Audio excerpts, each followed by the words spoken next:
मानुषशास्त्र श्रीमद्भगवद्गीतार पंचम अध्याय कर्मसन्न्यास योग। अर्जुन उवाच सन्न्यासं कर्मणां कृष्ण पुनः योगश्च संशसि यत् श्रेयः एतयोरेकं तत् मे ब्रूहि सुनिश्चितः। अर्थात अर्जुन बोलें, हे कृष्ण, तुमी कर्मसन्न्यास बा कर्म त्याग करते बोलछो, आबार कर्मयोगेर प्रशंसा करछो। এই দুটির মধ্যে কোনটি শ্রেয় সেটাই আমাকে বলো। তো সবাই চান সত্যিকারের পথ খুঁজতে।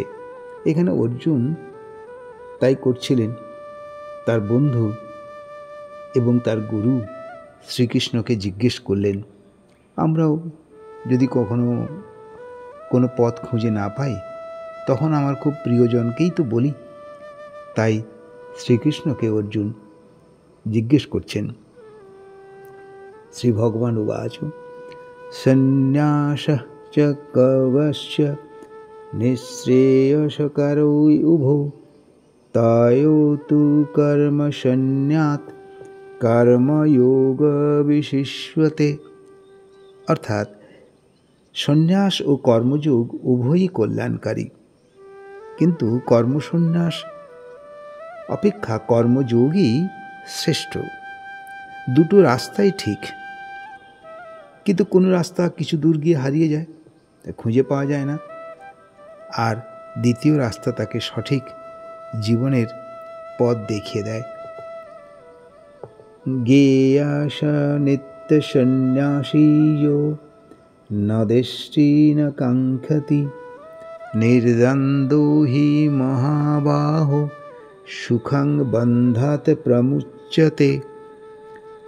অর্থাৎ, হে মহাবাহু, যে ব্যক্তি কাউকে দ্বেষ মানে হিংসা করেন না এবং কোনো কিছুর আকাঙ্ক্ষা করেন না, তাকে সেই কর্মযোগী সর্বদাই সন্ন্যাসী বলে জানবে।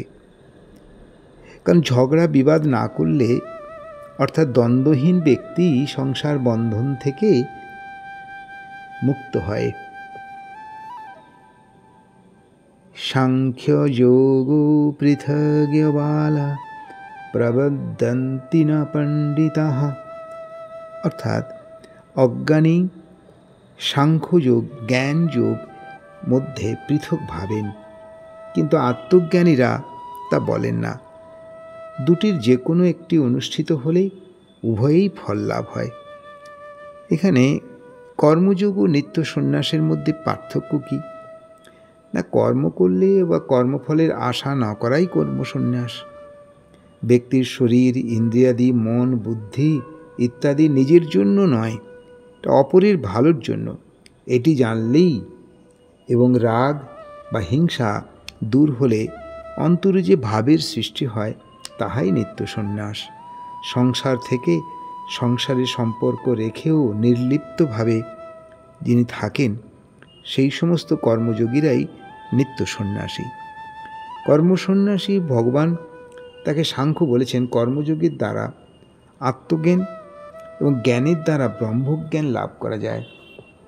যেসব যোগীরা জড় পদার্থে বা বিষয় বুদ্ধিতে তারা নিজেদেরকে সম্পর্ক ছেদ করতে পারেন না, তারা এই যোগ তাদের পক্ষে সম্ভব না।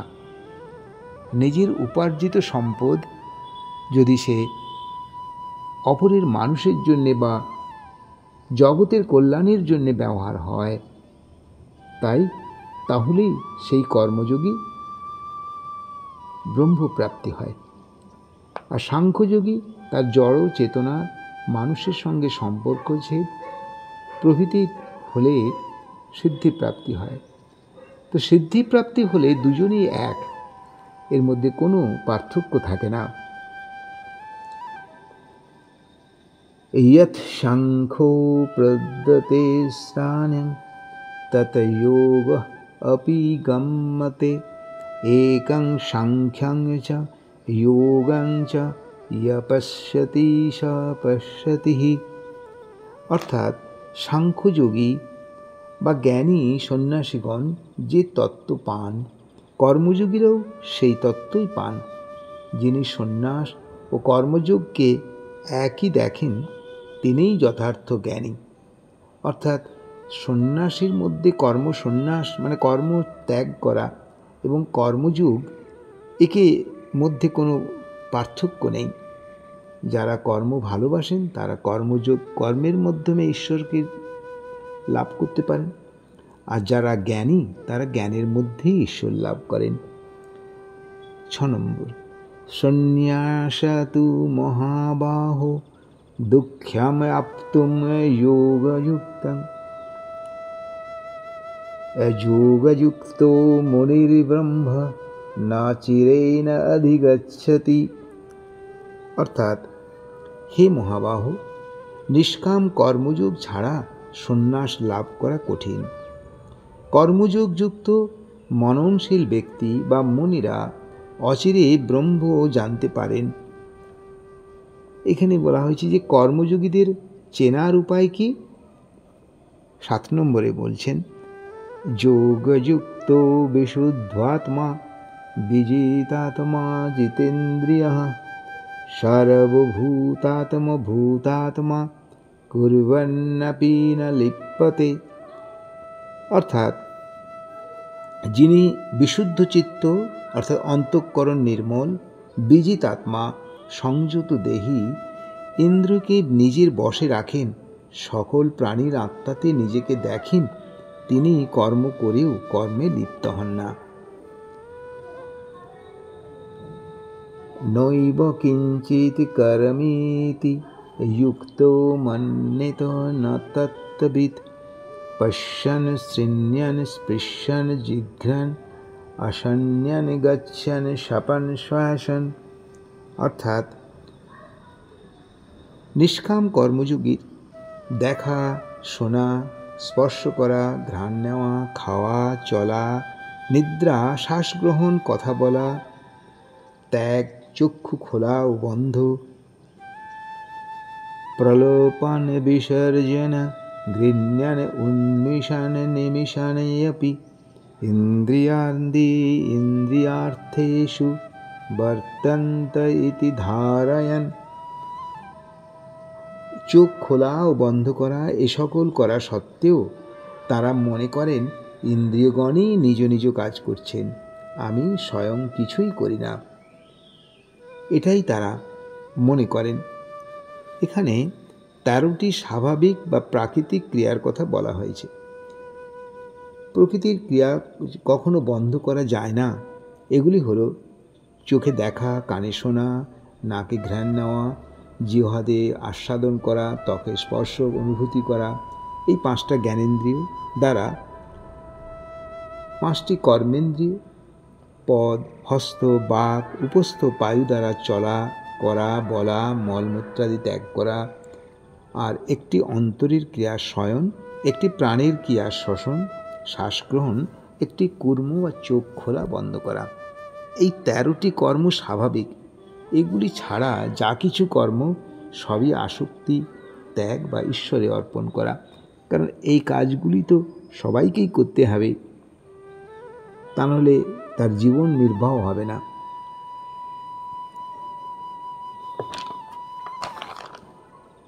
10 নম্বর শ্লোক, ব্রহ্মণি আধায় কর্মণি স্বঙ্গং তক্ত করতি ইয়ঃ লিপ্যতে ন স পাপেন পদ্মপত্রম ইব অম্বুষা।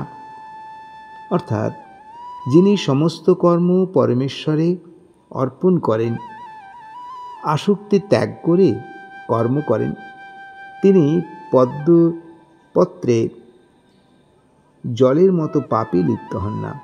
কারণ পদ্ম কাদায় জলে জন্মেলেও তাতে কখনো কাদা লাগে না। নিষ্পাপ থাকলে কর্মযোগীরও সেইরূপ সংসারের কোনো পাপ তাকে স্পর্শ করতে পারে না। কায়েন মনসা বুদ্ধ্যা কেবলৈন্দ্রিয়ৈরপি যোগিনঃ কর্ম কুর্বন্তি সঙ্গং তক্ত আত্মশুদ্ধয়ে।